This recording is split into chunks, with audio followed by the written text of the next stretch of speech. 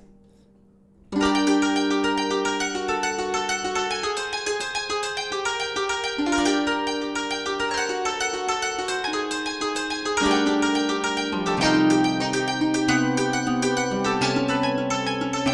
want to kind of hover in that territory.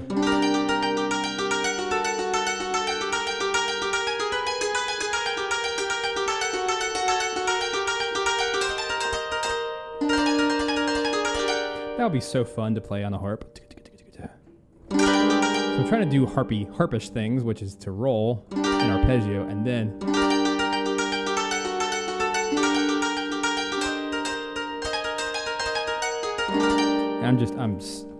whenever I see any kind of like Dark Souls-esque thing, my mind always goes into the octatonic scale. So if we're in G minor, F sharp minor, A flat. Like that. Oh, thanks, Chris. Ariasa.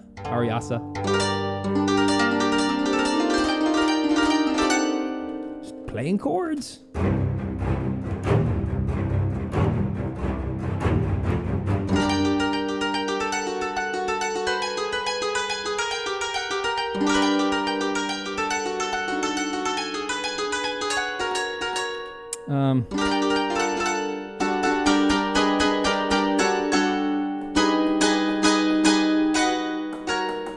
I want my A sharp, but it doesn't exist. Okay, fine. Natural limitations. Fine,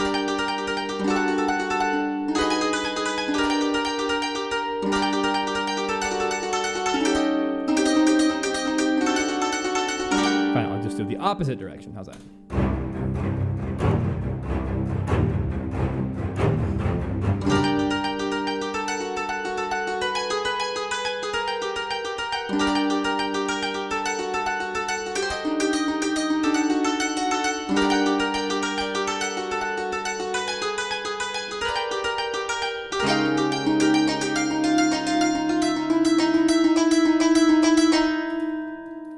Work. All right. And they're all 16th notes instead of triplets. Hooray. Except I have to be careful not to accidentally quantize all the fun little arpeggios. So I'm going to deselect anything that like starts the phrase. So all of those doodads shall not. Like that. Just kind of leave them hanging. And then everything else should be 16th notes and we're golden. That should work. And as far as markers go, I'll call this section B. Well, I was supposed to call this section B. I'm feeling some epic choir, maybe, or the ethnic equivalents, and maybe some low dark. I wasn't really going to go this direction, but I think it could totally handle it. I'm going to grab Dark Horizon. If you guys don't know about that, it's another best service library, Sonascore library. It just has really cool dark synthy basses, but it layers like 5 of them on top of each other to create these otherworldly, beastly bass lines, and they're so cool. Go down here to, I don't know, just kind of pick one. You'll hear it.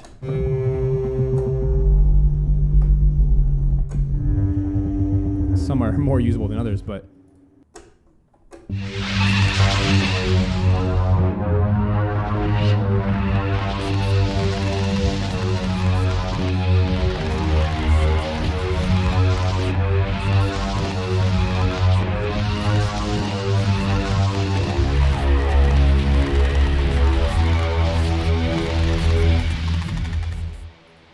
yeah, we're combining octatonic scale with, what's it called? Chromatic medians, which is jumping by minor thirds, which is it's my style. Here we go.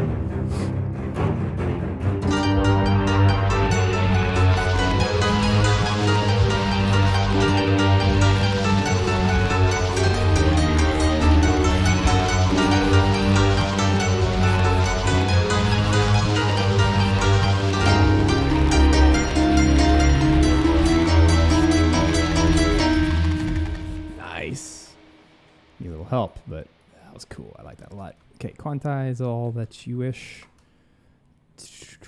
Oh no, I can't do quarter notes. I have to do eighth notes. My bad. Because, you know, that whole thing with 12/8 time is you have to use eighth notes, not quarter notes. I like it. I like it a lot. It's a good style. Much appreciated. Are you talking about that bass? I hope. Okay. The only problem, it's a very small, easy to solve problem with such a fat bass is you got to tame it down a little bit because it's just like psycho crazy. So take out all those mids and turn it down like a lot. But it's a cool texture because it's very like alien, swirly, swooshy.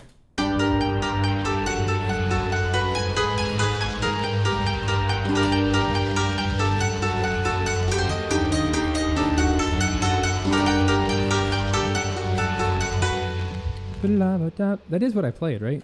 I like this harp, but it has the same problem. Its high frequencies are just like nasty. So I'm just going to EQ it out a little bit. Nothing crazy. Take some of those highs out so it's not so pokey. For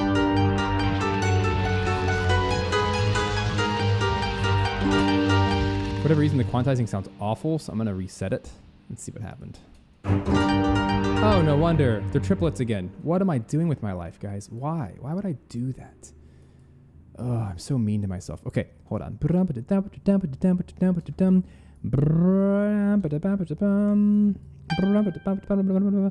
I'm singing. Don't make fun of me. I'm like fast forwarding it in my head because that's what people do. I'm not like other people. All right. So, yay, 16th note triplets, I guess. Yeah, gross. Even when I went out of my way to to do a time signature to avoid the whole triplet thing, I'm still stuck in triple N because that's just how my brain works.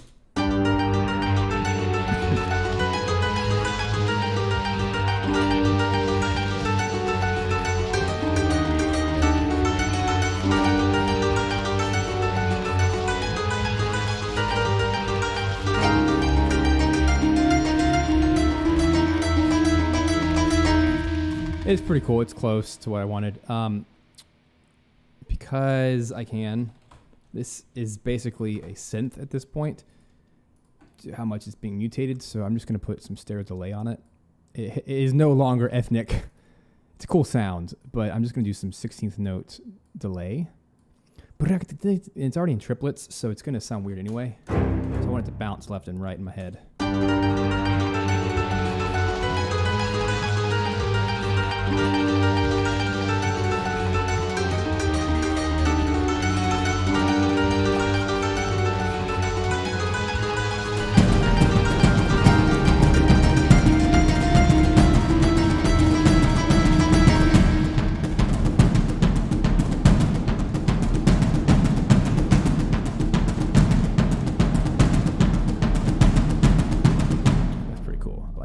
More triplets. Hooray.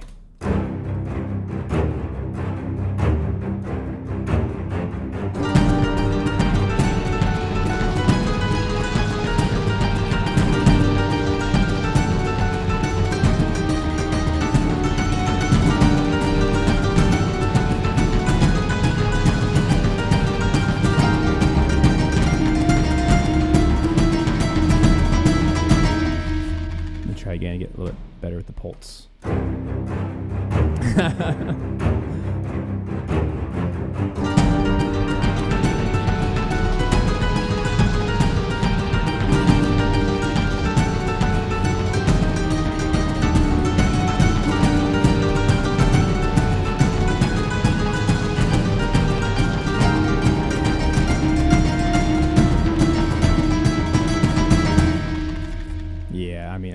Triplets are ingrained in my being. I cannot escape them.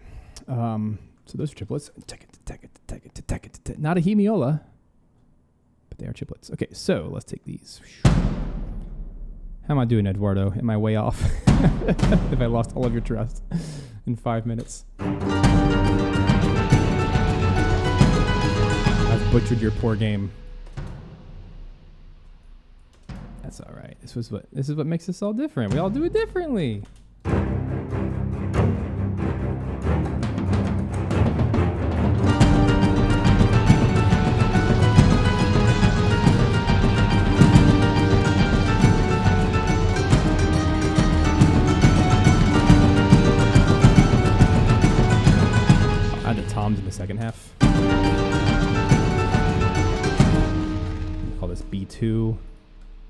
Start adding some.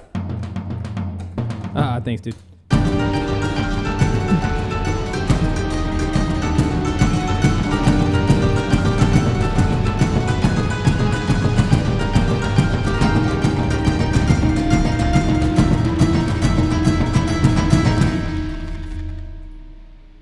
We're just getting all kinds of wild here. Get rid of all these little faux fake notes.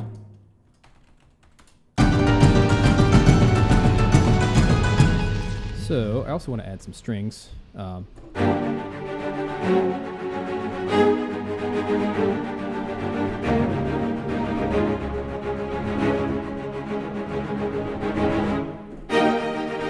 the one weakness to this string patch is the high. The high strings are bad. That's all right. I don't really use it for that.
Do is take this gameplay clip and I'm going to find the spot where our character actually jumps into the boss battle, and maybe that can just be the starting point, because that's kind of what this is.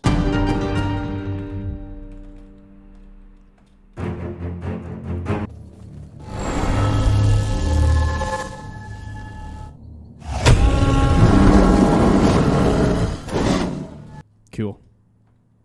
Maybe like right there. Sounds good to me. Spam. That way it's one thing. It's the boss battle. Because I've already leaned pretty heavily in that territory. That makes more sense with what we're doing.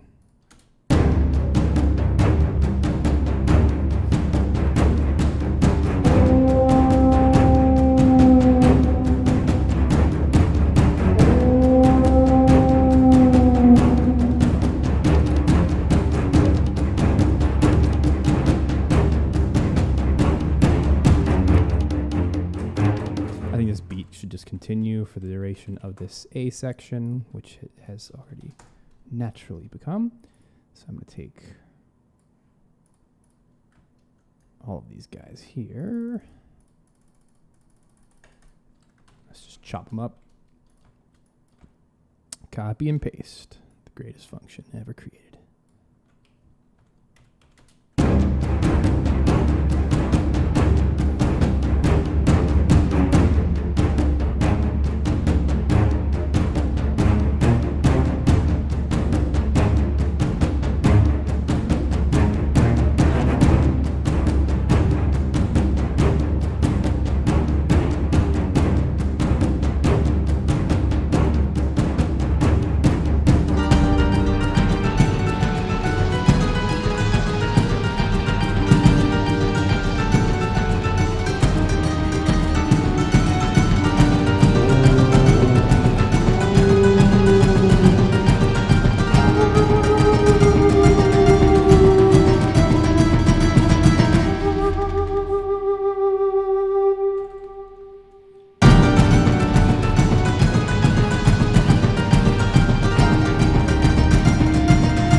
the C section spots to just continue with some kind of string line.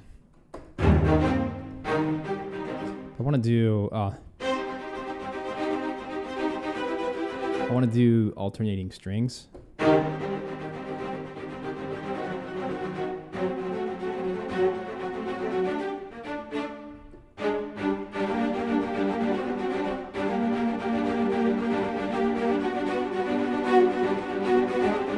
And that just keeps building tension.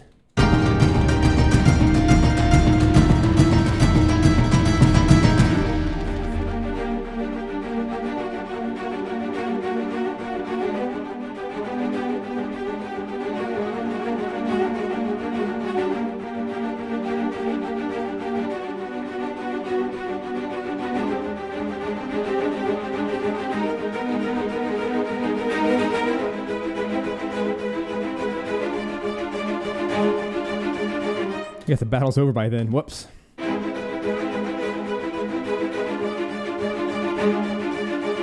just call that the loop. That'll be a minute and a half loop. That works perfectly. Not a very long boss battle. It's one of the early game boss battles.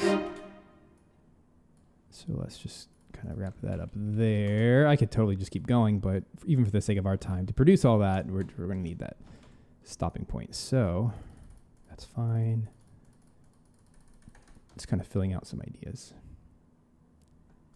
So let's take all of this, make that the loop. And again, I think those are triplets. It's probably not even a boss. It's fine. But it's all dramatic with like super health and big reward afterwards. I think it's an early game boss. So 16th note triplets is what it sounds like.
So here I'm grabbing a patch from Metropolis Arc 3, which is a repetitions 16th note cluster wide, which is a cluster of strings.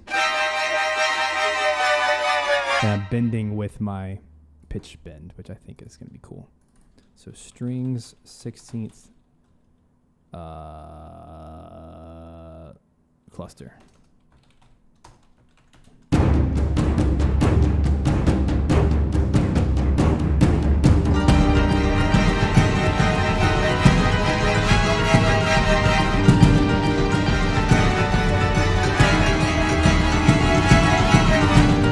I would go better here.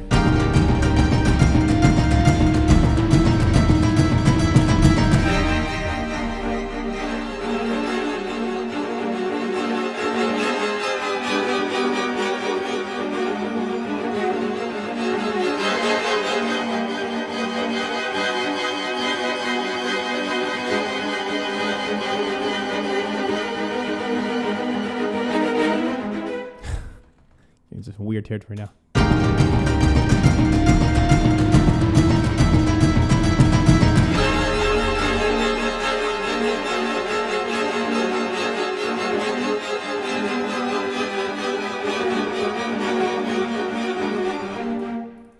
I just love that aleatoric kind of sound.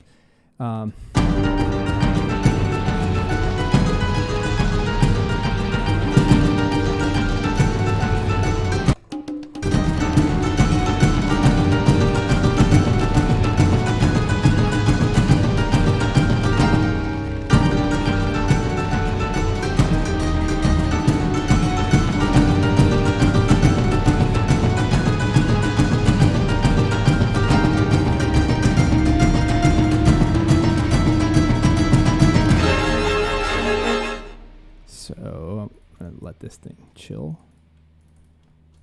There we go. It's playing around.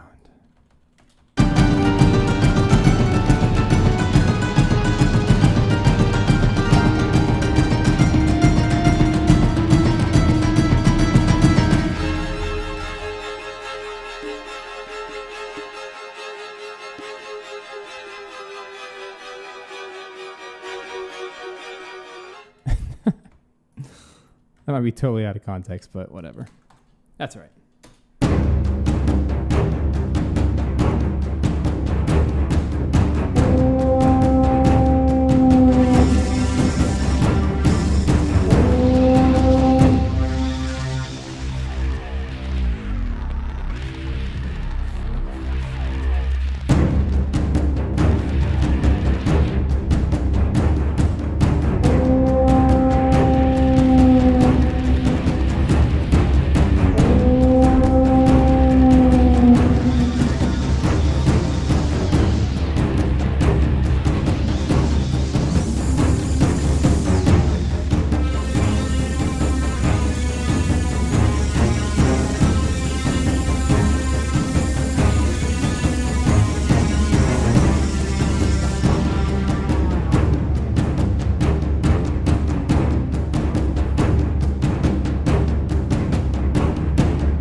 Strings Legato. Dum, dum.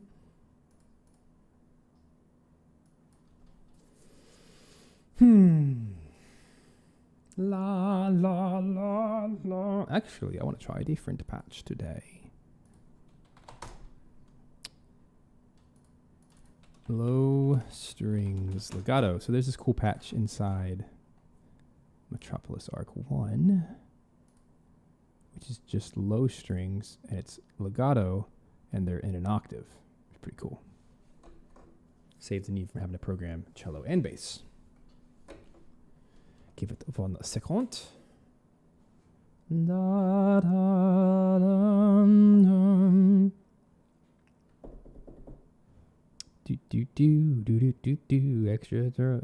External hard drive. So while that's loading, how's it going, folks? You having a good day? Man, you guys are quite the lively bunch here today. That's nice. Kind of coffee you guys drinking this afternoon? It's coming.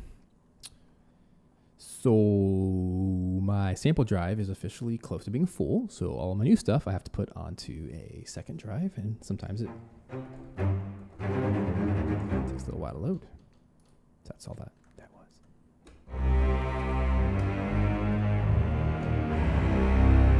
Ooh, isn't that beefy?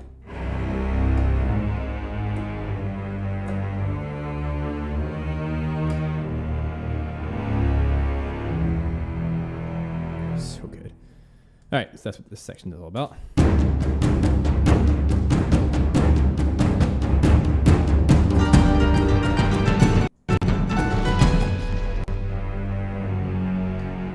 Good, you came to the right place, Mr. Matt Lewis.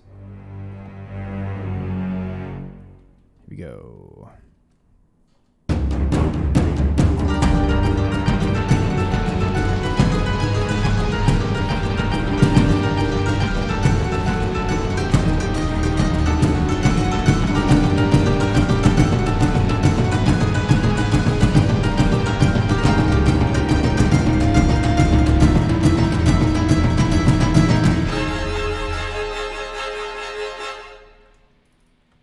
Adds so much like extra tension. This is probably just some normal mini boss fight, but I'm trying to make it so much more than it is. That's all right.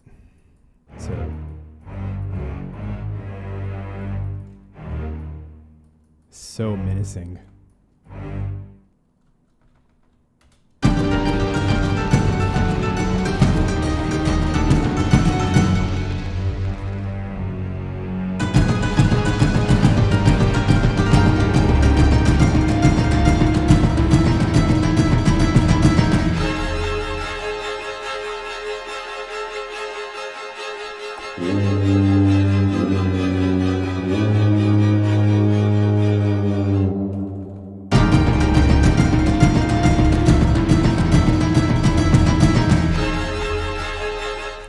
Here, we need to continue with the percussion, of course.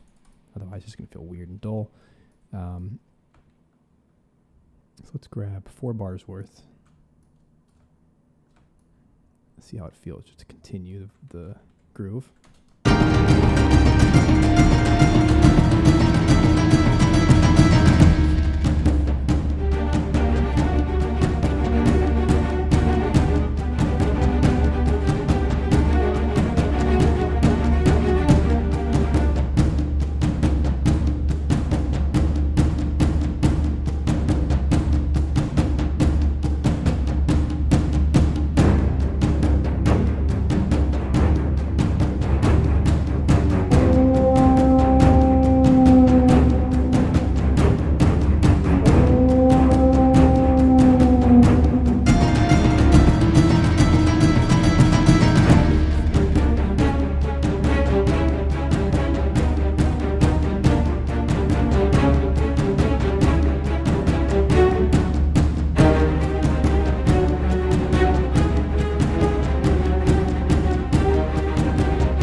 Instead of the cluster thingy, I might play with that, but I want some high strings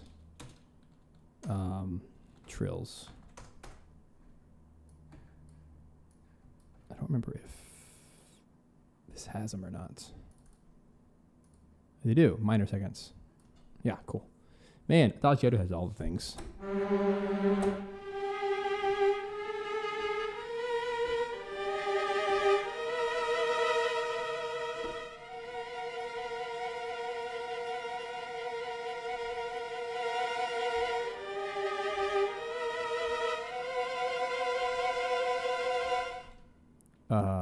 What?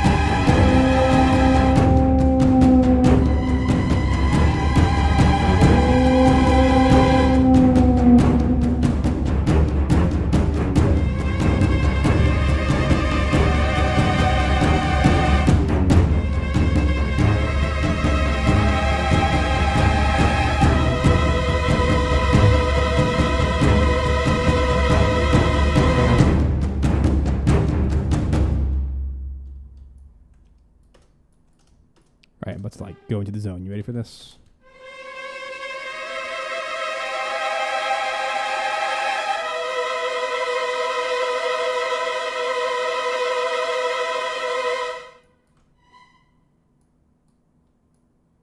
So continue asking your questions and such, but I'm just about to just zip through this. I want to get a bunch of effects in here.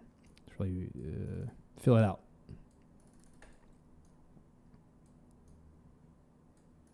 We have a general idea of the track. Yes, those are minor second trills, if you care. But I also want to grab some whole tone clusters.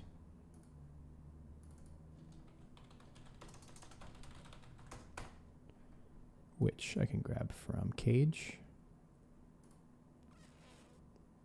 Super cool library.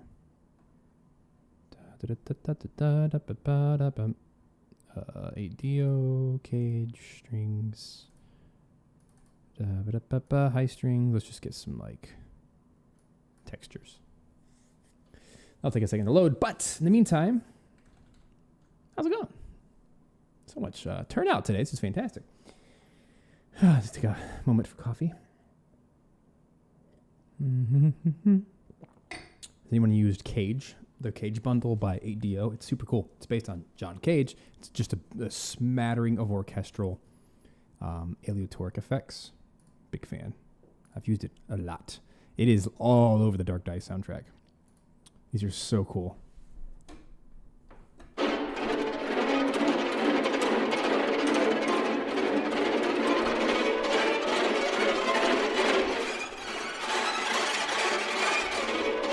And they're tempo mapped, which is just absurd. Absurdly cool. So these are actually going to be cluster chops. That's so cool. Probably put that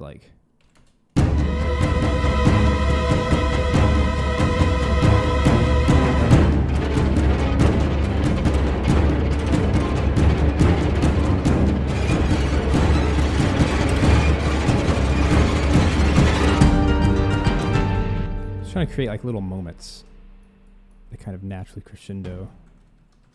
Super cool. Big fan.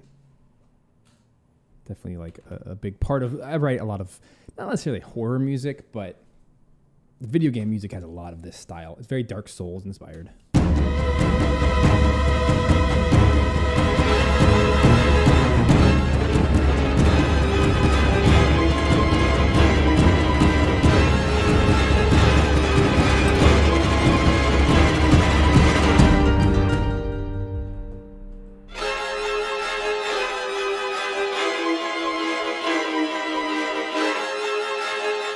And to make this a little bit clearer, I'm going to put this 30 left and the clusters 30 right.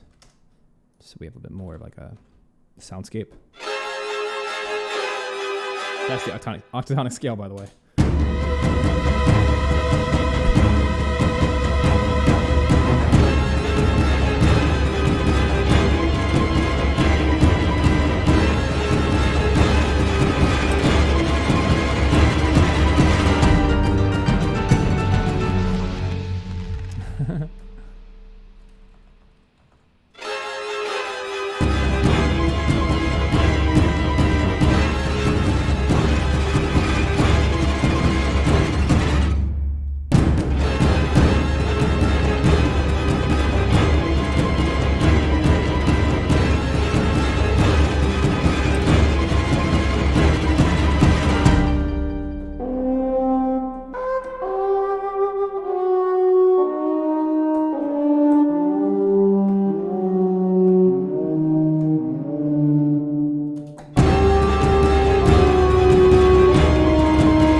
This is so cool.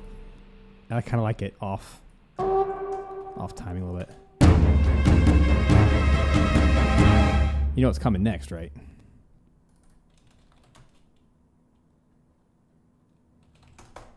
Oh my gosh, another super cool library. I'm not like trying to show off a million libraries. I'm just trying to pick what I feel is the right choice for me. Where is it? Tutti Vox is one of my favorite choir libraries. It's so freaking cool by Soda Kinetic. I'll grab the light version so I don't blow my computer, but so cool. I have a couple brass libraries I like to use. Either if I want like soft, realistic stuff, Michael, I like to use the New Century Brass, which is by ADO. It's very classical sounding, very warm. And then for like more trailer-esque, like over-the-top, big, epic stuff, I like to use Tom Hulkenberg's brass because it's just super Hollywood, very, very big and sharp. Anyway, because it's like 12 horns, you know, instead of the normal 4. Everything's like quadrupled in size, so it feels that way. Anyway, this is the coolest thing. It's an 8. This is like the Dark Souls machine. If you want to sound like Dark Souls, just use this because it's every Dark Souls boss uses this style. Aleatoric choir effects.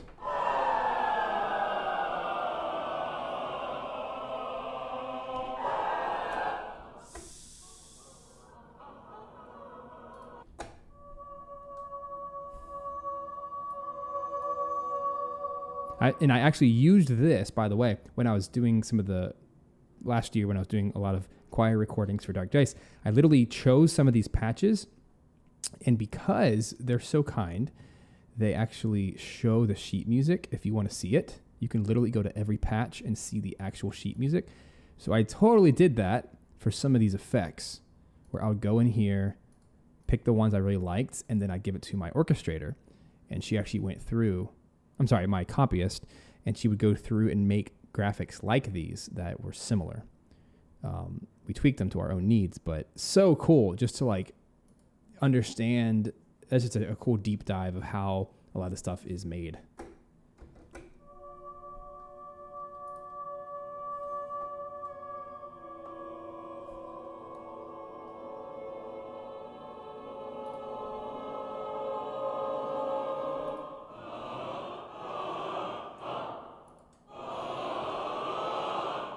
I like the moaning ones. They're so cool.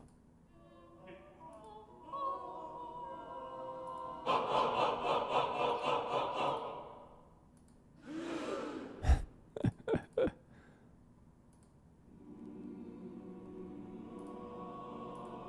think I want this. The beds that are atonal. These are so cool. The shapes.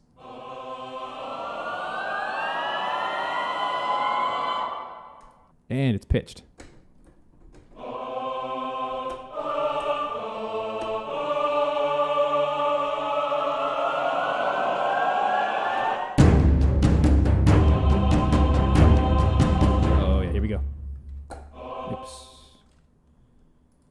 Games begin.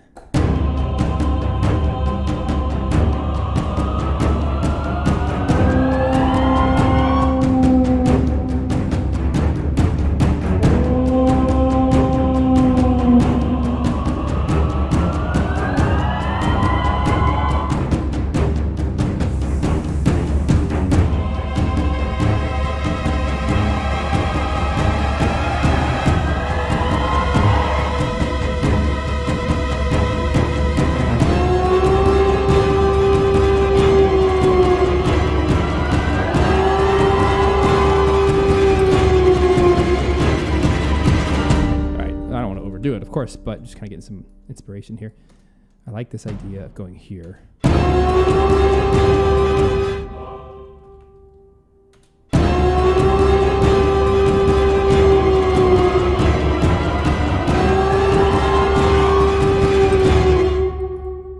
then just taking it and moving it till it fits.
trying to tame the chaos a little bit to make it a little bit more tonal. But I'm just getting like the building blocks for now. I think that's the correct.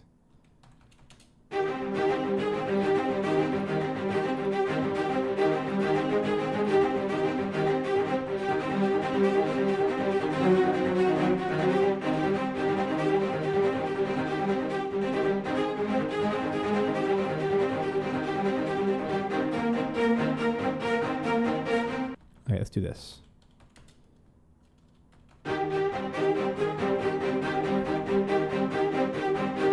Chaos. Okay,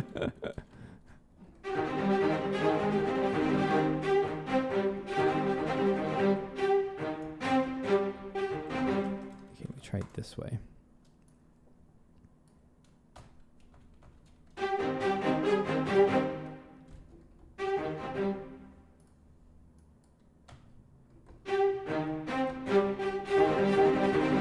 It's intentionally supposed to be all 30-second notes.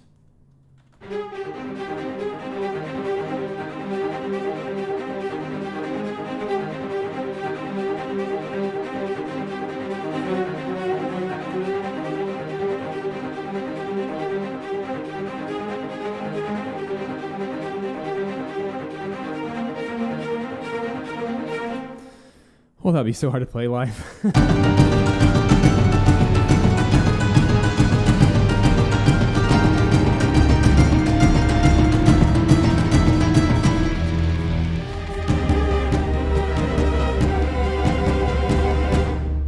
So let me tame down these trills to fit more of that chord structure, which is C minor.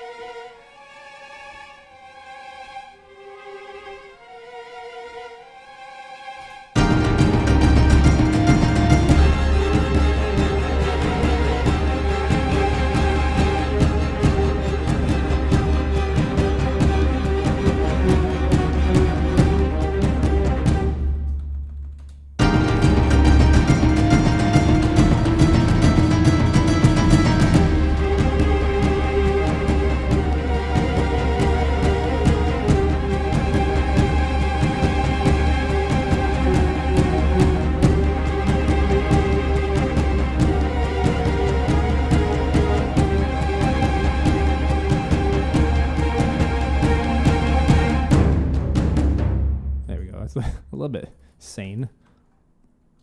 If you do too much chaotic stuff, it no longer sounds good. It sounds like it's random or it was not intentional. So it should always be intentional. Like, don't just try to fill things with sound. There should always be some reason behind it.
Just exploring.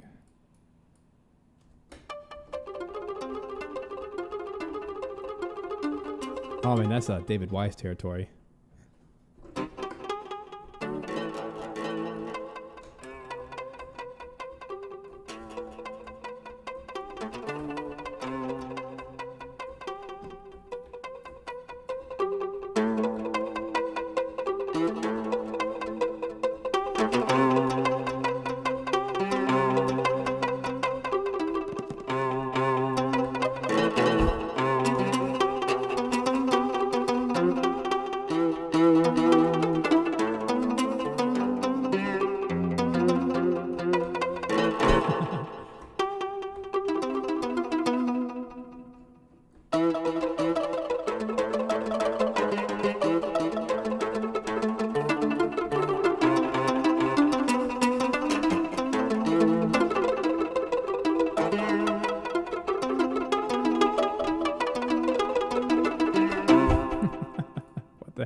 like this instrument.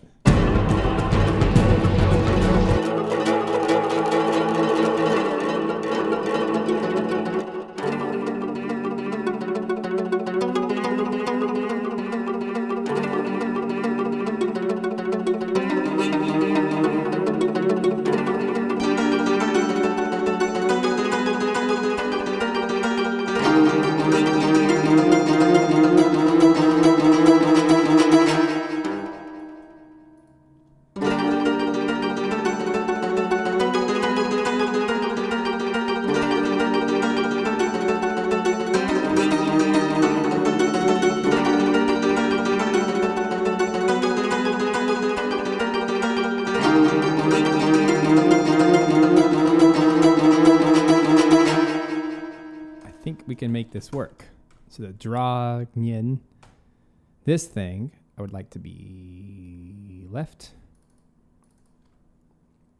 Let's do left 20, panning that is, and then the harp. Let's do right 20, and let's try to tame these guys.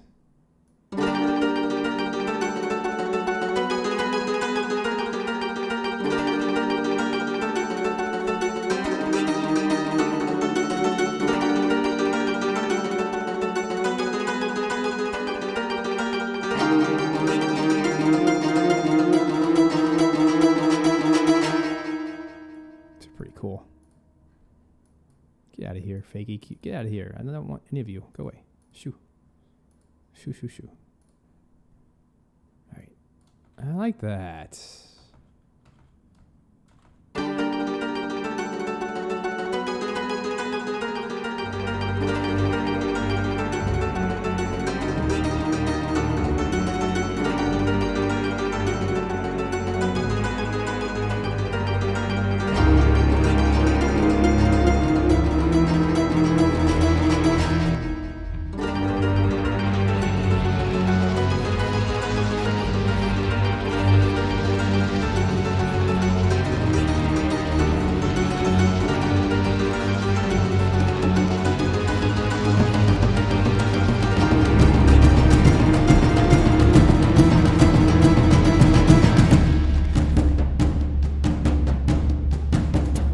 Gong, and we should have one from this pack, and if not, I'll grab a different one, but we need a gong, just a straight up something like that. World percussion, no. World drums, wait, there's a whole section, isn't there? Gongs, bells, okay. Gongs. Hey, it's like a whole section. That's so cool. Well, let's do it. Big Fang Gong. Samurai Jack. It is Ayaku.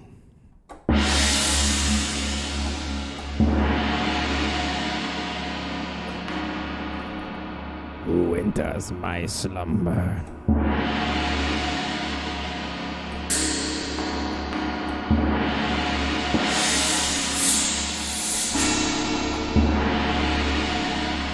That's amazing.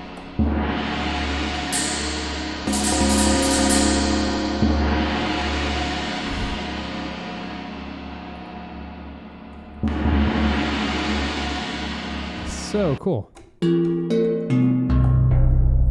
really fun. I might just go back to that first one.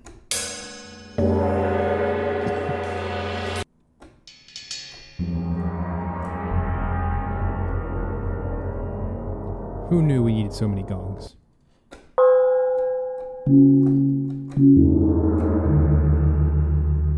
Tam Tam.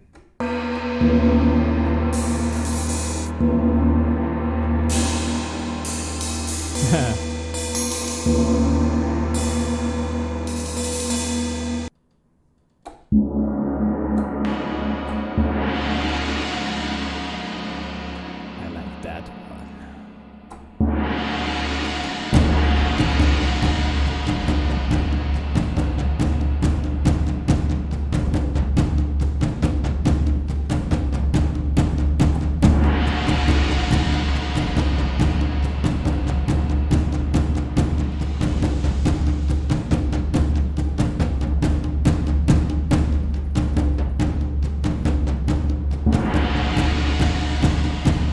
delicious gong. Love that. Jake says, I've been seeing a lot about Best Service lately. Never checked them out, though. Any top picks? Oh, my gosh. Best Service stuff is so good. So a quick little history on Best Service, specifically in the video game space. Best Service was one of the very first sample library companies, if not the first. They put out a lot of sample CDs in the early 90s. And people like Koji Kondo of Legend of Zelda fame and Mario, etc. A lot of composers who started using these sample CDs from Best Service. A lot of the Sonic composers. So basically everything from the N64 and GameCube era was really heavily used. You could even say the PS1 era. So like mid-90s, everything was from Best Service. It was just, they had so many classic libraries. They had a brass patch that everyone used. They had, they had so much. And then over the years in TV and film, and specifically TV, a lot of video games, a lot of the Eduardo Terralante libraries, such as, I think it was called Forest Kingdom, and some of the other ones that have just kind of populated over the years, Orchestral Classic or something. There's so many that have just been used in all of those game consoles. There's like a 5 to 10 year period of time where they did everything. They were the guys on the block. And then a bunch of other companies came around like East West. Everyone started using that for everything. And then so just the list goes on. Project Sam, everyone used like Symphobia. And then Omnisphere became the thing. And it's just like there are these staples in history. So if you want to sound like a certain era, go try using those things. Now, of course, they've put out a lot of stuff since then that's all very high quality, but yeah. They were one of the teams to start it all, to really kickstart the soundtrack industry. Sample libraries in digital.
All right, let's do more string effects right about here.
me see what's going on.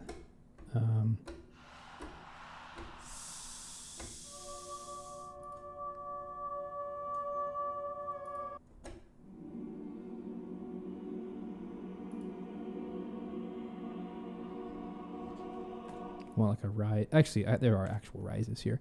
Let me do.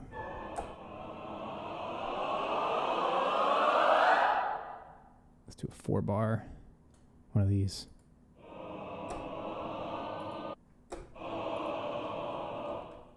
Here.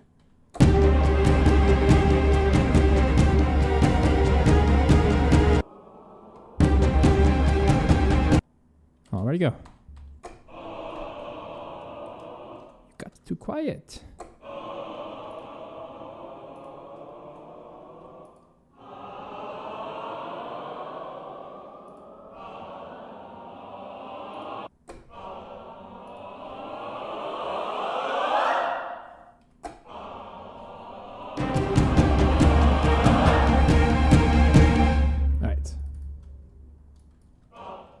Here's what I need to do with that one.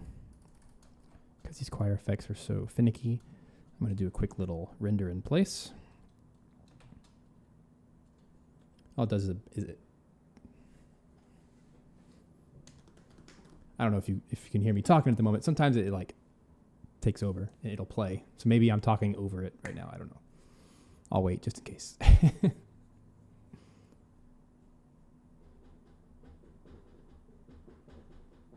Okay, so in the past, if I remember correctly, this stops working if I bounce something in place. So hopefully you guys can hear this right here. Tell me if you can't. Yeah, I think you can. Okay, choir, rise, bounce in place.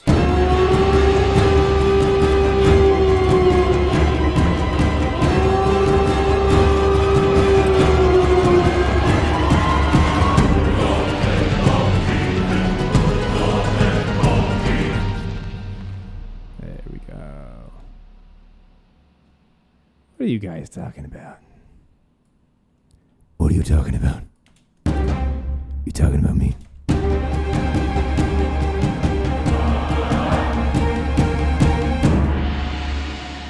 I like that gong a lot. Okay, so I wanted to turn this into audio so that I can just bump up that one doodad, that one little clip, because it was way quieter than the other. Not a big fan of that. We'll do a little crossfade thingy.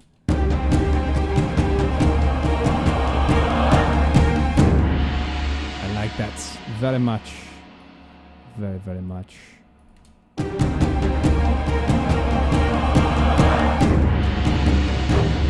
Cool. I'm glad you guys can hear me. In the past, we did a lot of bouncing in place. Sometimes, like, the plugin that I used to stream audio would stop, so I had to restart it.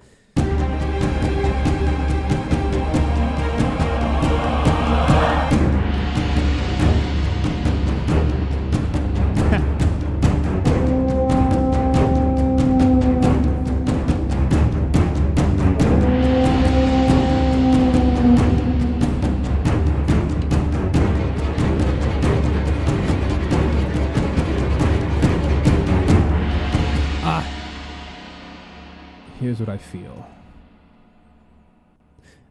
I mean, here's what I feel, is that we need to go to bar 6, and we need to do this really cool function called edit, render, or range, insert silence. So just one bar of silence. I would like to extend that section by 1 bar. It needs it. And therefore, the track will get 1 bar longer, but whatever. It needs to hang on this chord here. Just needs to chill right there. Because the string cluster is not long enough. It needs to be 2 bars long, not 1. Because I technically have like a 1 bar intro, sort of. It'll flow a little bit nicer. So with that, we just need to copy percussion over 1 more bar. Let's see how that feels all together. this way. See if that was a good idea or a terrible one. I can always undo. So let's feel it out. From the top, just so I can like feel the number of bars and stuff.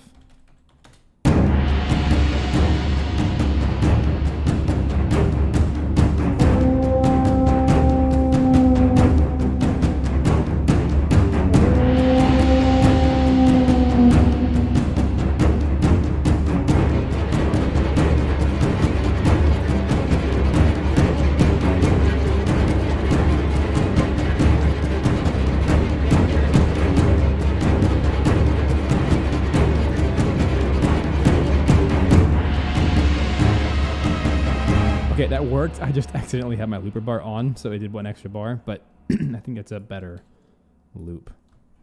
Or not a loop, better section. And yes, we pushed the choir to their limits. So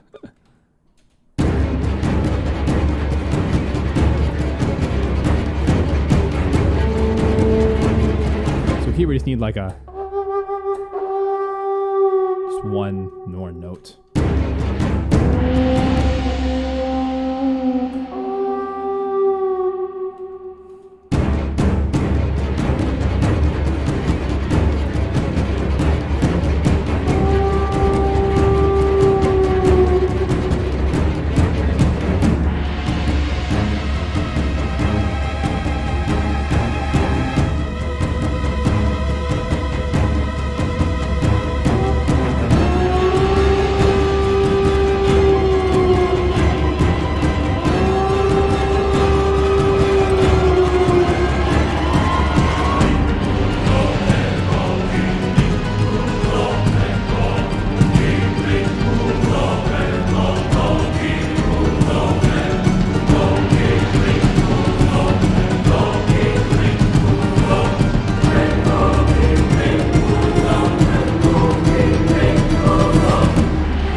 Almost like a guitar. Finger.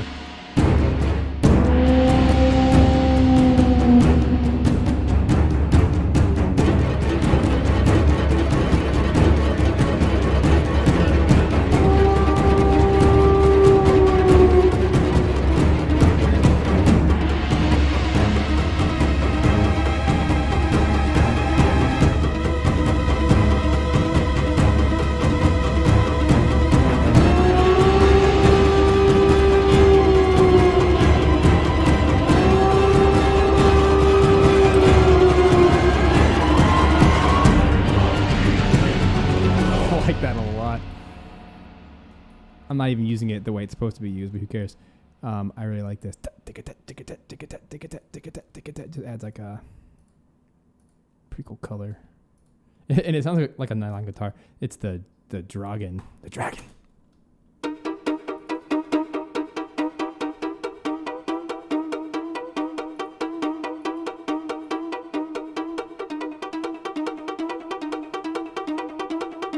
That's so cool.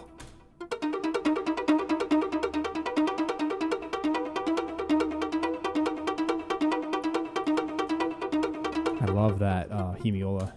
Or it's not a hemiola, but it's a displacement of, instead of 16ths,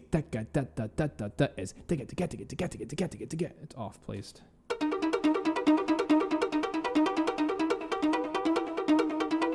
Cool.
I think we're done. This is awesome. I'm really happy with this. The only thing left to do is to beef it up a little bit with slight bits of whatchamacallit? Ozone. Yeah. Some ozone. All right, so let's grab some ozone here.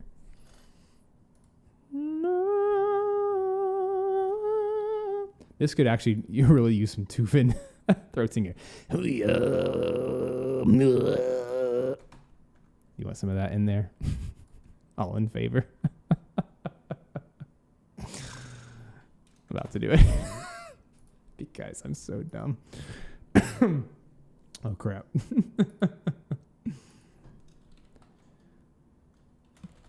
Tuvin. All right, that's not how you spell Tuvin, for any of those wondering. It's a typo. So, guess we're doing this. Brr.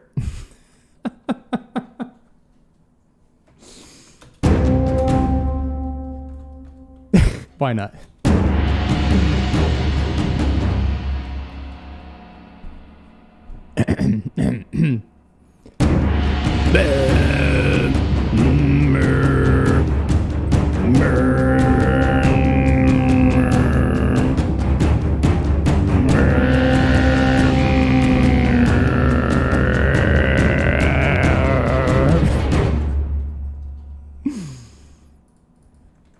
Whoops. My voice is destroyed now. Was it worth it? Tune in next time on Adventures of Voice Destruction. Wow. Here we go. That's better than your library. Maybe not.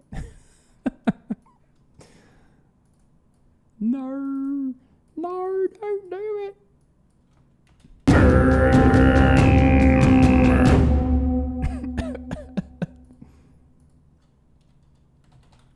Reverberation. Well, that didn't help. Yes, rip voice.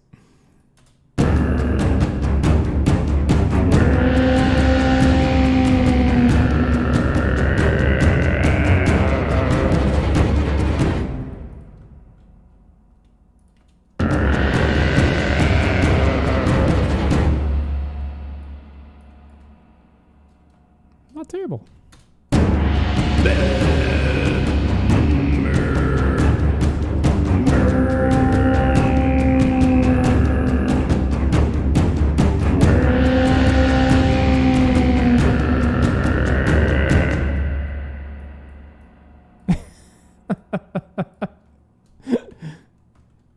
All right, here we go. I guess we should call it Tuvin.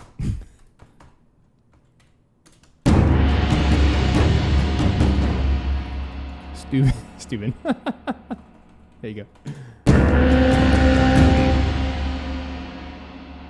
But wait, there's more. I really need to drink some water. All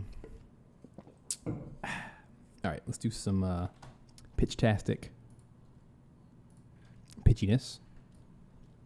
100%. Throat destruction.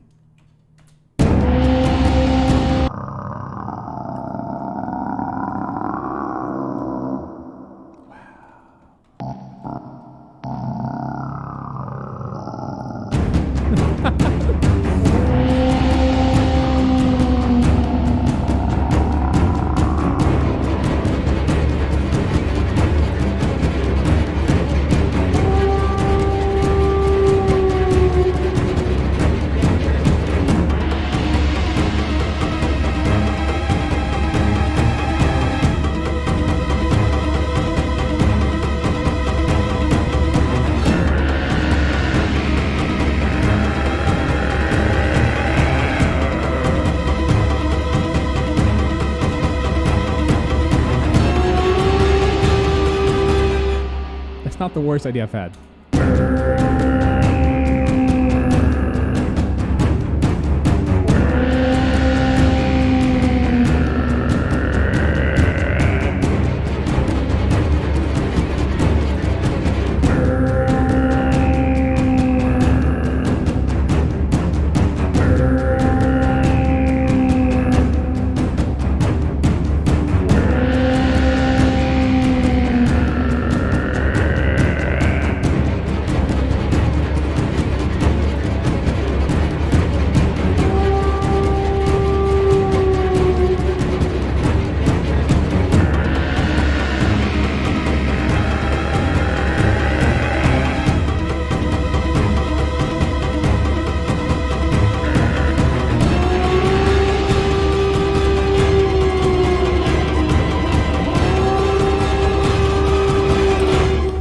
Okay, that was fun, but I'm never doing that again.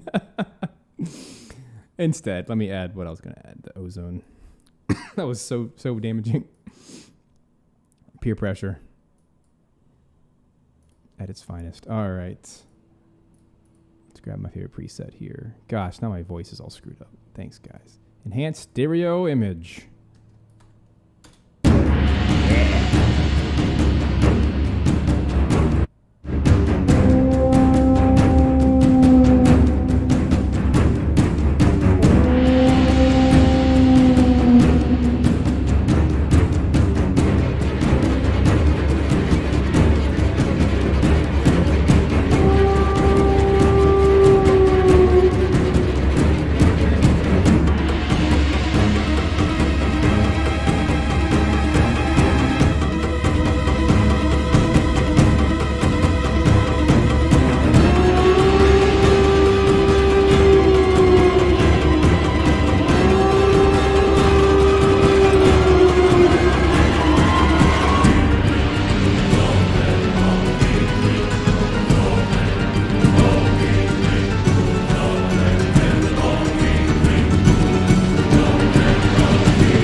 right, friends. Now that my throat is destroyed for all eternity, thank you for enduring that awfulness. It was worth a shot.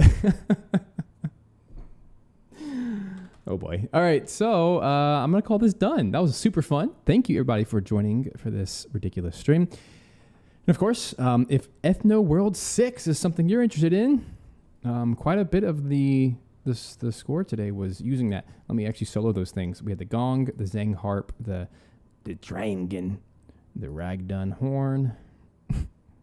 That sounded country. The dolak, toms, and Tycho. So these guys right here, this was all from Ethno.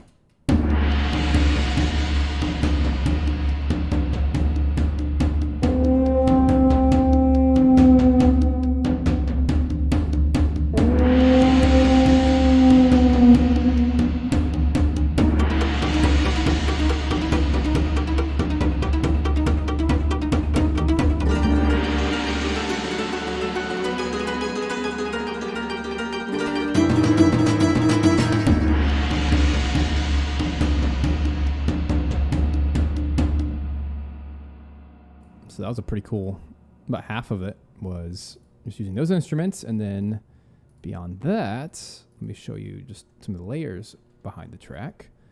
So we started off with this percussion layer. We added in the the Tom Hulkenberg perk. Sounds like this.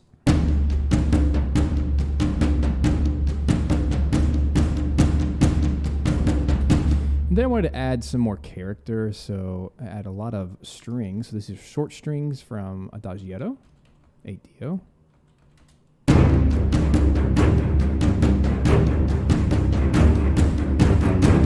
Then we added some horn.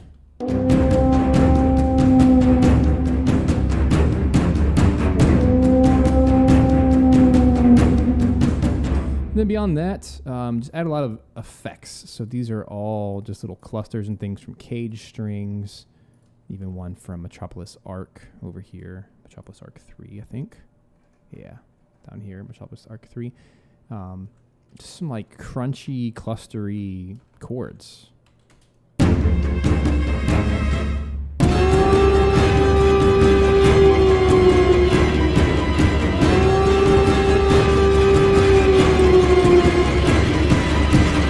And then to add some bass, I used Dark Horizon, which is a synth engine from Sonoscore.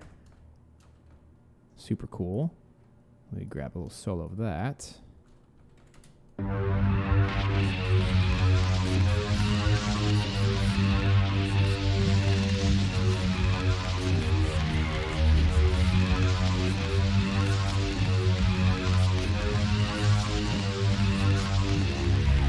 And then just to kind of complete the intensity, we added some choir rises from Sonokinetic 2D Vox. A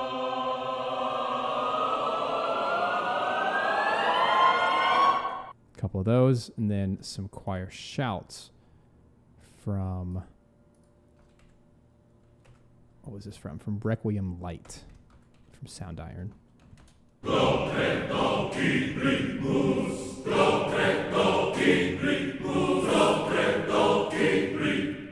Just like that, and then we have ourselves a 1.5-minute track.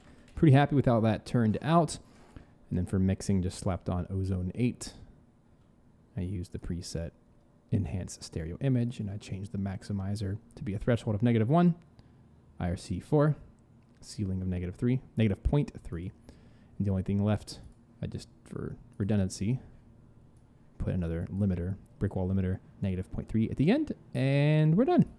So thanks, guys, for being a part of this stream today. Super fun. And a huge shout out to Eduardo, who is the actual composer and sound designer for No Place for Bravery. So this game is out today. Go play it. I'm super excited to play it. Have a couple other games I'm playing before it, but I am excited to play it really soon. It's everything I like in a video game. A cool story, great graphics, great sound, great gameplay, cool battle system. It's super interesting, and it's one of my favorite genres, which is like the Dark Souls-like style, but it also has a mixture of roguelike, it seems. So really pumped to jump into that soon. Thanks for being a part, guys. Let's play the final track out, and I'll see you guys next week. Thanks for being a part.